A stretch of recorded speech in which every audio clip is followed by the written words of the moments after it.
Hi, book lovers. Welcome to my reading journey, an online diary of the books the Information Services Librarians at Lincolnwood Public Library are reading.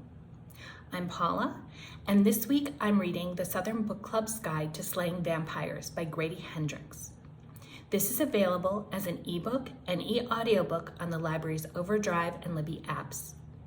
It was published in early April 2020 and may have been overlooked by readers due to everything being put on pause. Now, some of you may be asking, why should I read a horror novel right now? Aren't things awful enough? Horror allows us to face our fears in a safe environment. These books are engaging because they give readers opportunities to pursue dark paths without danger, while at the same time being very entertaining. The Southern Book Club's Guide to Slaying Vampires is about adult female friendships, and it's set in the 1990s. At its foundation, this is the story of a book club whose traditional housewife members realize their mysterious new neighbor is actually a true monster. Patricia Campbell, a former nurse, joins a book club that discusses true crime novels. After she is attacked and injured in a bizarre manner, she begins to suspect James Harris, a handsome young stranger who has just moved in down the street and only seems to be out and about at night, is at the root of her attack. In the meantime, Miss Mary, Patricia's mother-in-law who suffers from dementia, swears she knows James from her childhood.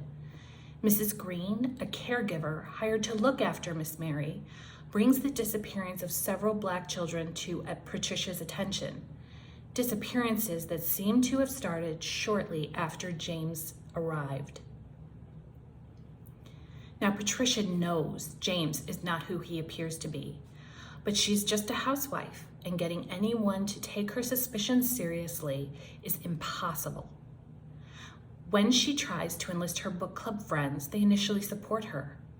However, it's the men of the community, including her own husband, who decide Patricia is mentally ill and she must be silenced.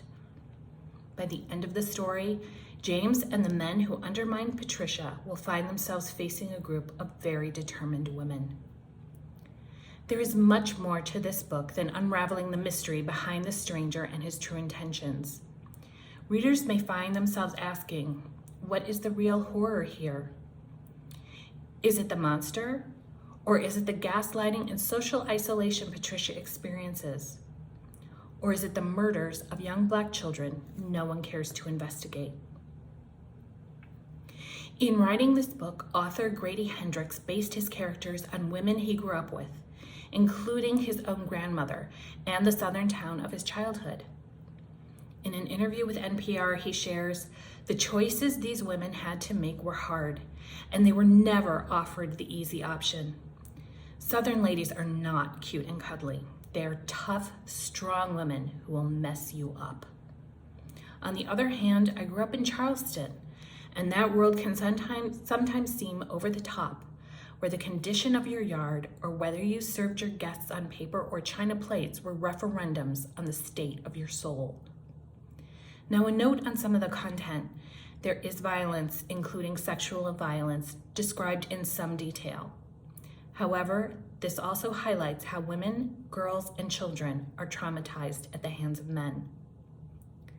This is a book with smart and snappy dialogue. It is fast-paced and features characters readers will want to invite over for a mint julep, except for James. I hope you will consider putting the Southern Book Club's Guide to Slaying Vampires on hold in Overdrive or Libby today. You may find that horror is a genre that is not so scary after all. Until my next book, I'll see you soon.